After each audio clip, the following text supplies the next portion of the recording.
I'd like to thank the conference organizers for inviting me to come visit Korea.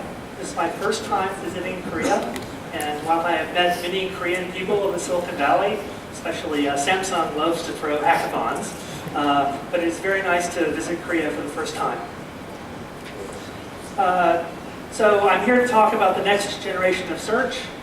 Search engines are a big opportunity. Although things like Facebook and Twitter, for example, have become more popular over time, nonetheless, very many visits to websites still come from search engines, and you can see how important this is by looking at the value of advertisements on the internet. And it's maybe a little crass to talk about money, but the value of the advertisements shown on search engines, for example, vastly exceeds the value of advertisements shown on content sites such as newspapers on the internet. And while this may make us a little bit sad when it comes to supporting investigative reporting and the other important things that newspapers do, nonetheless it shows the value that's present in search engines. So the search engine market is very unusual on the internet in that it is very concentrated and very static. So Google and Bing are two worldwide search engines, and then there are regional search engines such as Yandex in Russia, Baidu in China, and of course you are familiar with Naver, which is the South Korean dominant search engine. And for example, a couple of competitors to Baidu in the Chinese market have just merged their search operations, but this is a very unusual circumstance of a new entrant at all. And in terms of new entrants in the English language market, they are extremely rare.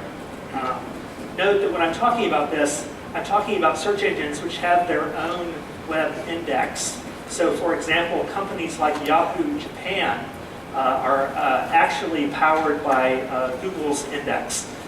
So this is a list of all the companies that actually have their own index of web material. And it's very small, and it has not changed in quite a while. So in the Silicon Valley, we like to dream big. So Paul Graham is a famous investor, and he says we should dream big. I don't know why. He only figured out in 2012 that building a search engine might be a good idea. But he says the best ideas are just on the right side of impossible. I don't know if it's possible to found a search engine, but there are signs that it might be. So we started with this dream in 2007. He did not choose to invest in us. Maybe he should have. But it's certainly a very big dream because if you see any big opportunity without new entrants, you know it must be very difficult to work on that particular thing.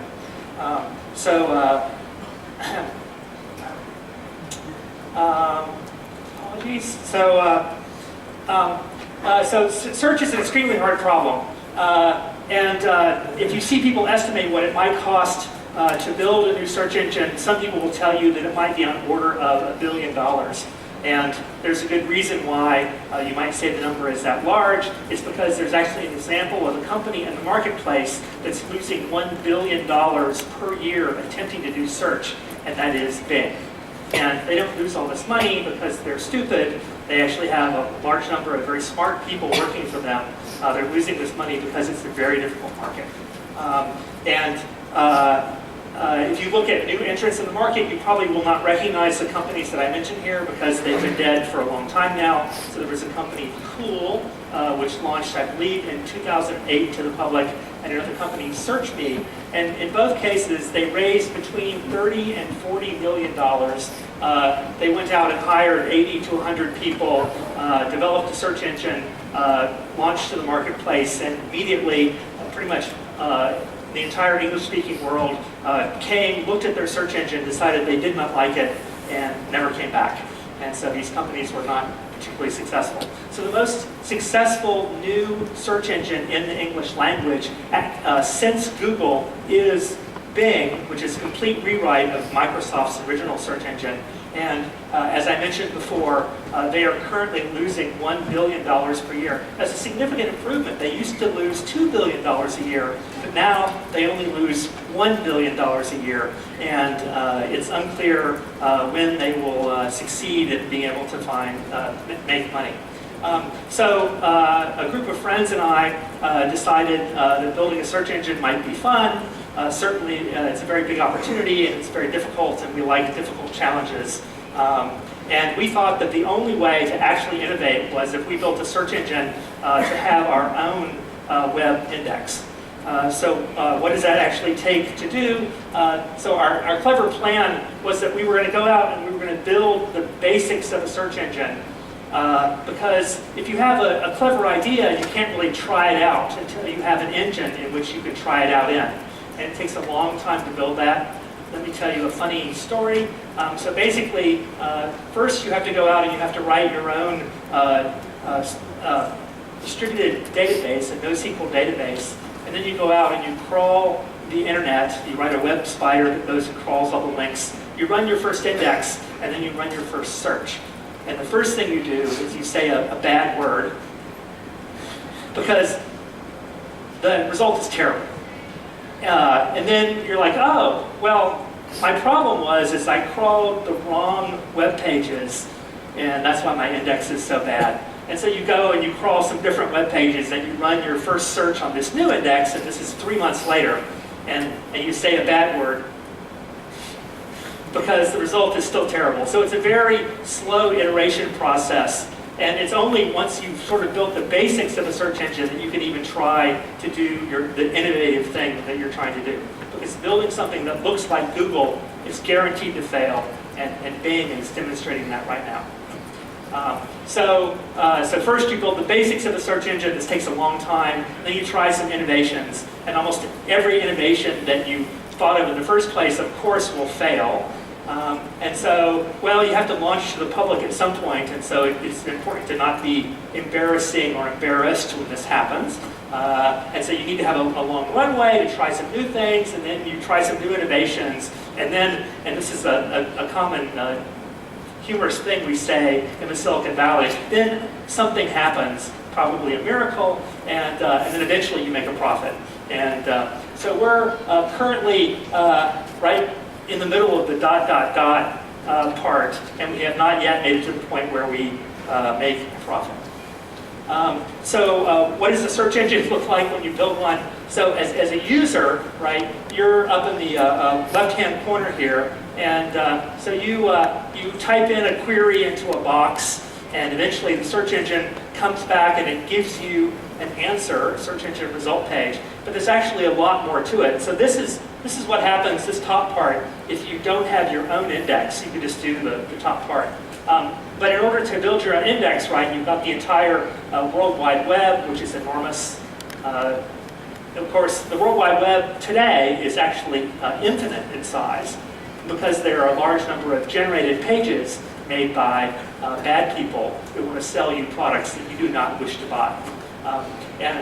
So it's very important to figure out the right ones. So you have an engine, you crawl, you extract, you rank, and you do all these things, and then eventually you can actually answer the user. So it's a very complicated diagram that costs a lot of money to do. And this isn't even really, this is not the real diagram. This is more like the real diagram.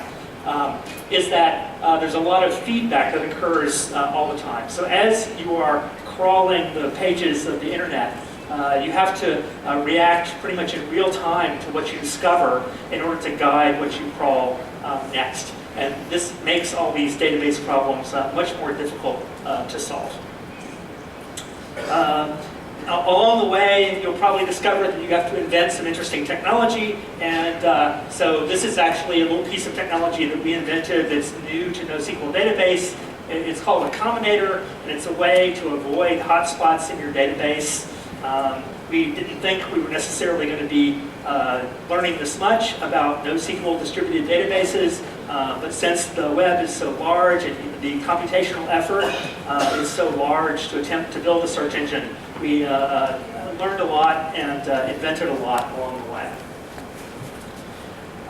So here's some depressing math that will explain why it costs so much money to build a search engine, and also why there are no other people attempting to build new search engines since us. So the minimum viable index size for the web is a few billion web pages. And to put this into context, I was looking at lunchtime at the size of the Korean language web. And for content which is not inside of Naver, it appears to be about 100 million web pages. Okay? So the English web, Google crawls 100 billion web pages. So there's 1,000 pages in English for each page in Korean, again, not counting what's inside of Naver.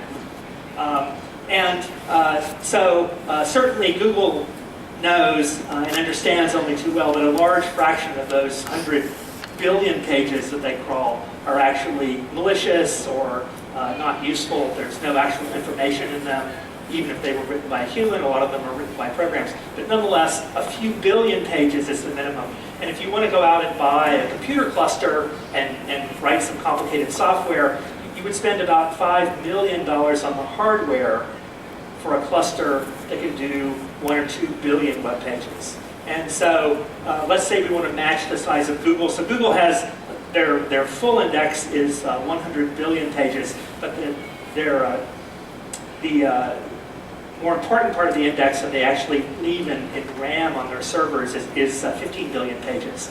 And so that means you have to spend $75 million on hardware in order to equal the size of that index in any way. So that's a lot of money, and it's very difficult to raise $75 million just for hardware, in addition to the power and the people and all the other things you have to buy to go along with it. And so you want to build as small of an index as possible, and that's at least a few billion pages. Then the effort, the amount of time you have to spend is several years from beginning. It took us 3 years to go from first funding to launching to the public.